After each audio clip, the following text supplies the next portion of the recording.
Hi mga be, pauwi na tayo. Ito po yung ating daanan pauwi mga be.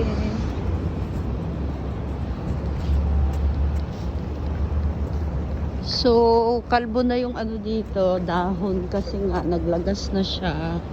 And doon po tayo galing.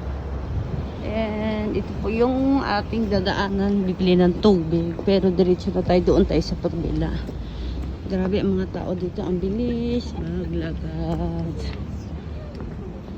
No, puro. Alam niyo ba ito guys, isingawan to ng daanan ng train.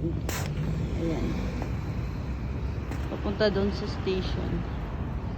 So, grabe, sobrang busy namin at saka sobrang lamig ng panahon talaga ngayon sa Japan guys. Sana hindi ulan ng yelo. Alam niyo ba kapag tumagal ka na sa Japan, mas okay yung hindi umulan ng yellow or snow kasi mahirap maglakad kapag snow guys, madulas at saka delikado siya.